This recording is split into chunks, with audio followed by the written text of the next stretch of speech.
Hello, my name is Joe, and welcome to my channel. Here on the appliance review today, we're going to look at Wolf M-Series ovens. So we did another video, is a Miele oven better than a Wolf? And we went over a lot of the details and features of that oven, but I didn't really do a comparison with Wolf. I just assumed that most of you had done your research and were looking at Wolf as a premium option, or maybe the only option for a well-made luxury oven. So I went over a lot of the features of that Miele.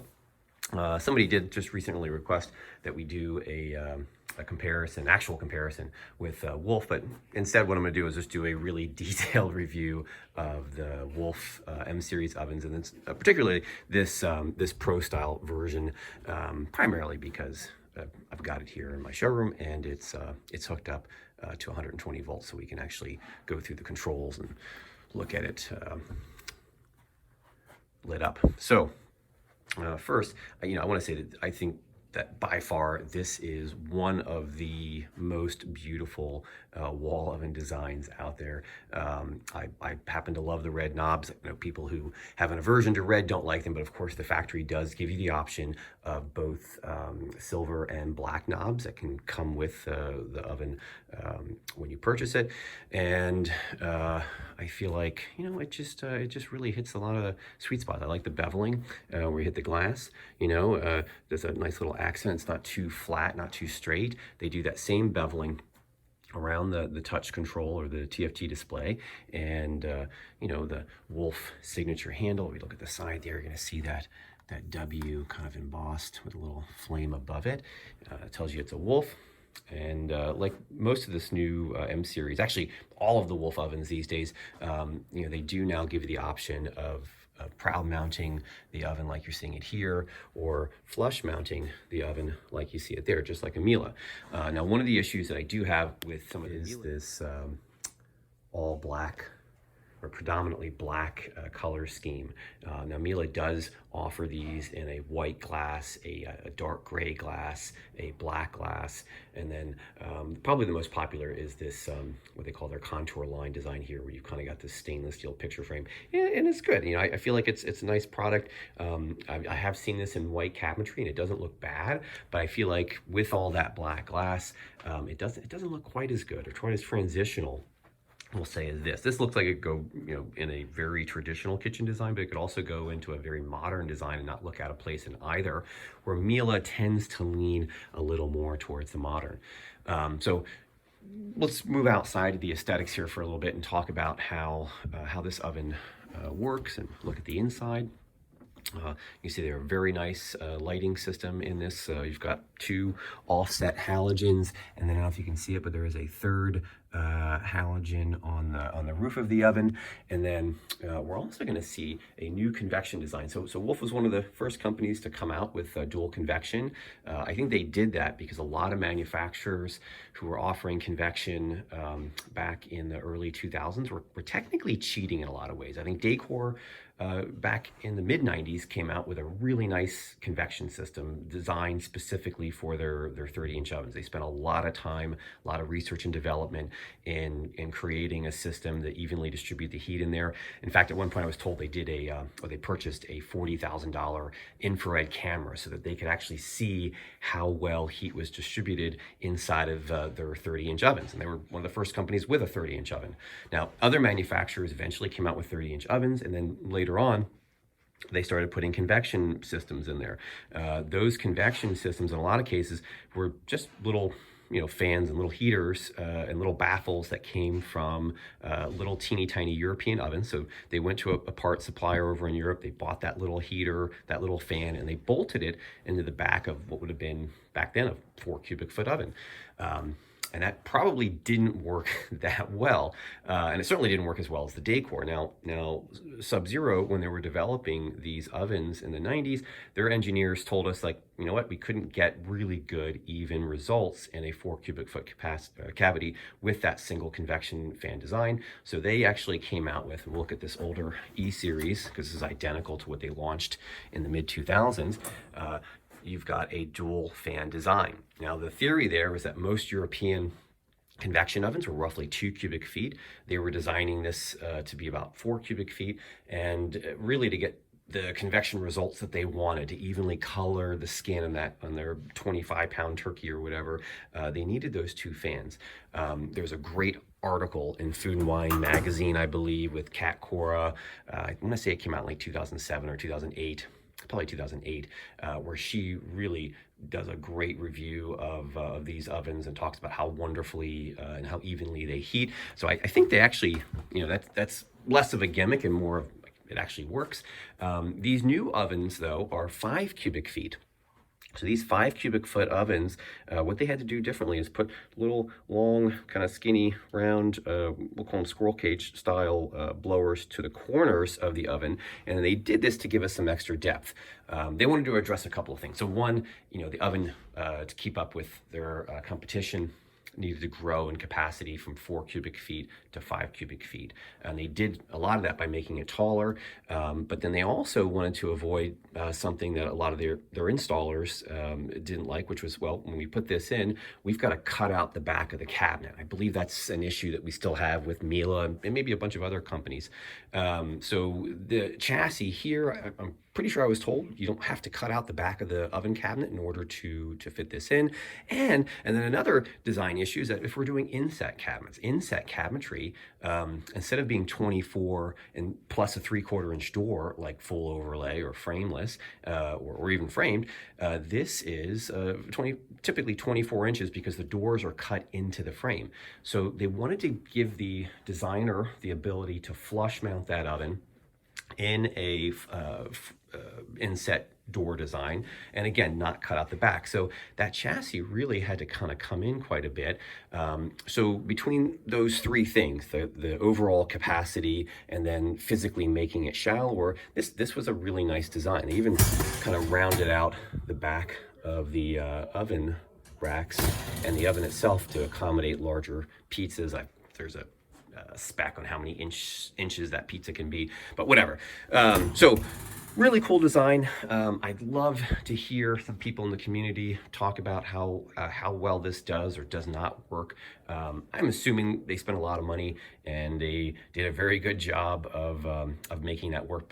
But it could also, they could have moved away from how, the importance of how well it performed and moved towards marketing. And in marketing, unfortunately, it doesn't always make a great product, does it? So we'll have to wait to hear from the professional cooking community and have maybe another Kat Cora herself or somebody else review this and tell us how well that convection system works. So let's look at some of the other details in this. You got a numbering system, kind of printed into the stainless steel, just like the Miele, and that will tie into their own, Miele calls it the Master Chef. I want to say here they call it the Gourmet Center, and a lot of companies are doing it. I think Miele really came up with something interesting back in the early 2000s when they came out with the Master Chef. That Master Chef program, if you didn't know what it is, or if you don't know what a Gourmet Center is, what that does is it's like an integrated user guide, right? I can tell you what each of the various cooking modes does, right? I can tell you what bake does versus broil versus roast versus convection bake versus European convection. But I'm not a chef. I can't tell you what foods cook best in those various categories. So what the oven is going to give you the ability to do here is if you select Gourmet on these ovens, just like the Master Chef, they're going to break some food or the various things down into categories. So we can go meat as an example. Let's look for poultry because I want to do a turkey. Let's do a whole bird. And let's do 12 to 20 pounds. I feel like that's appropriate. It's asking me if it's brined or unbrined. I'm going to say unbrined because I'm lazy, and done.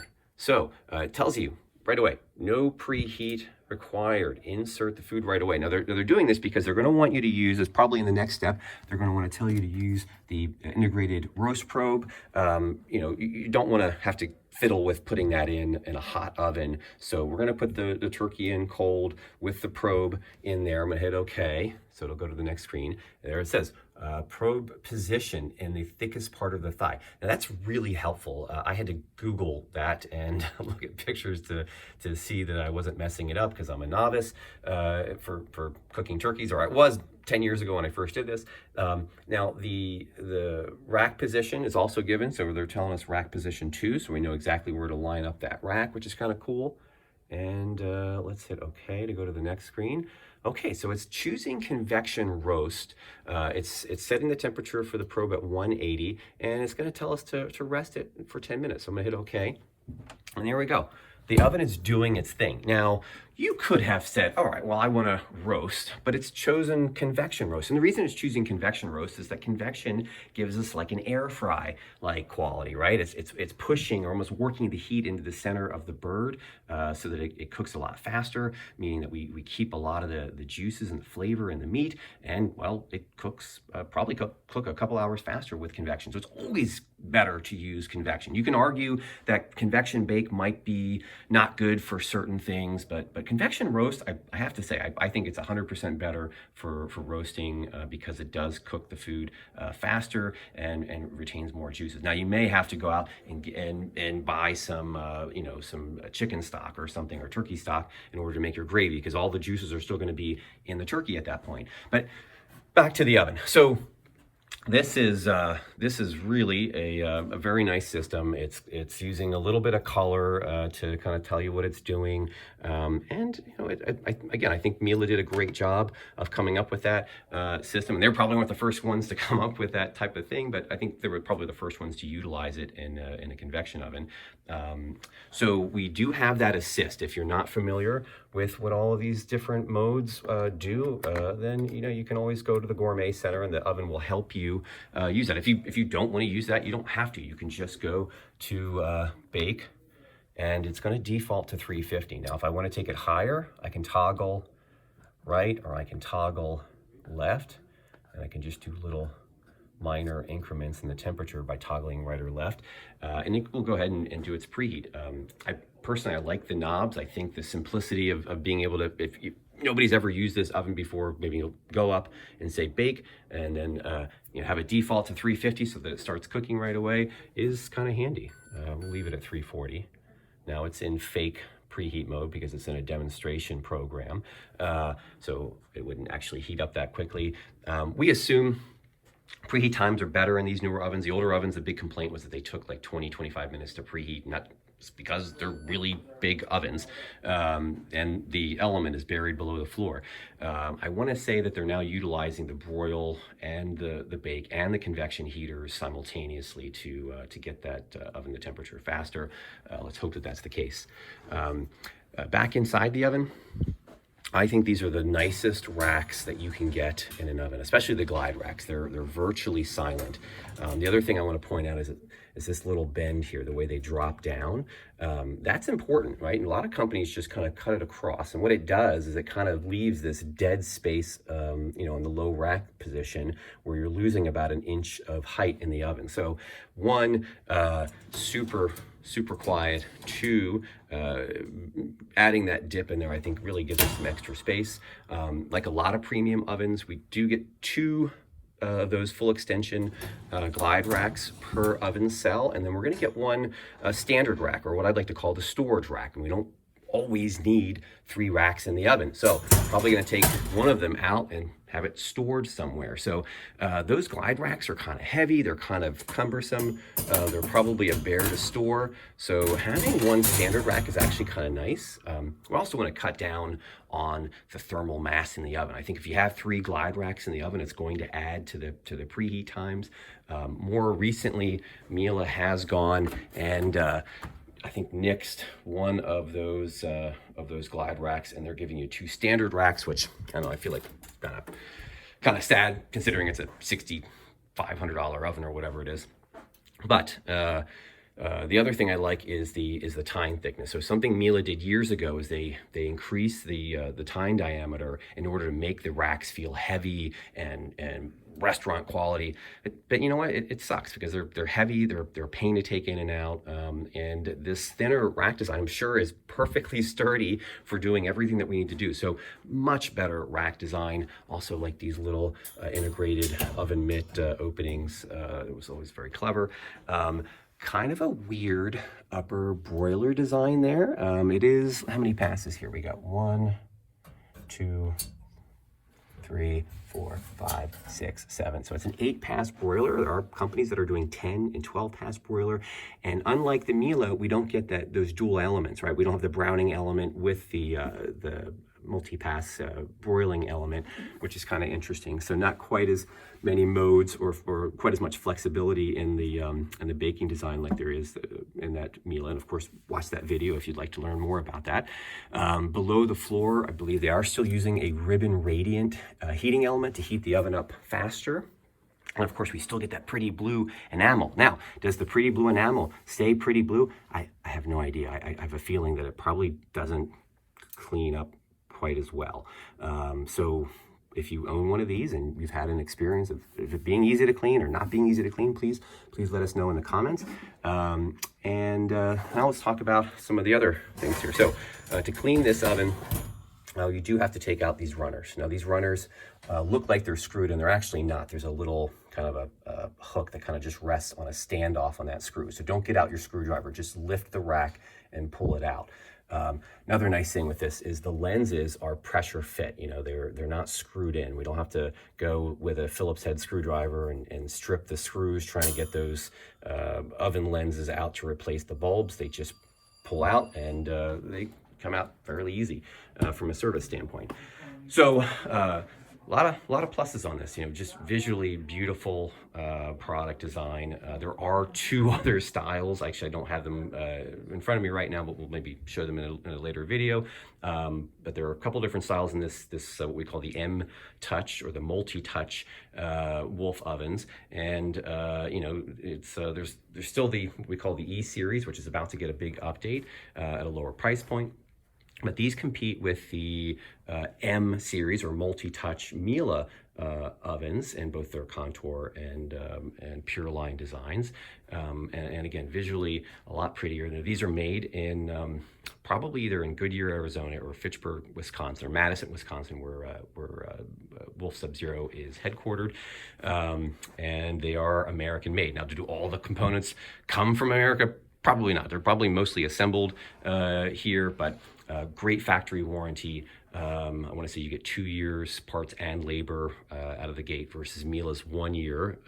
And then you have 5 years in parts. And that's something that Miele says they kind of do to the first owner, that they'll give you parts. But I don't know that I've ever witnessed that happening. It would be nice if Miele stepped up their warranty game to compete with Wolf. So yeah. That's it for today. If you guys have some questions over stuff that I didn't cover in this video, please let me know in the comments. And if you like the video, hit the like button and subscribe or share. Thank you so much for tuning in. See you next time.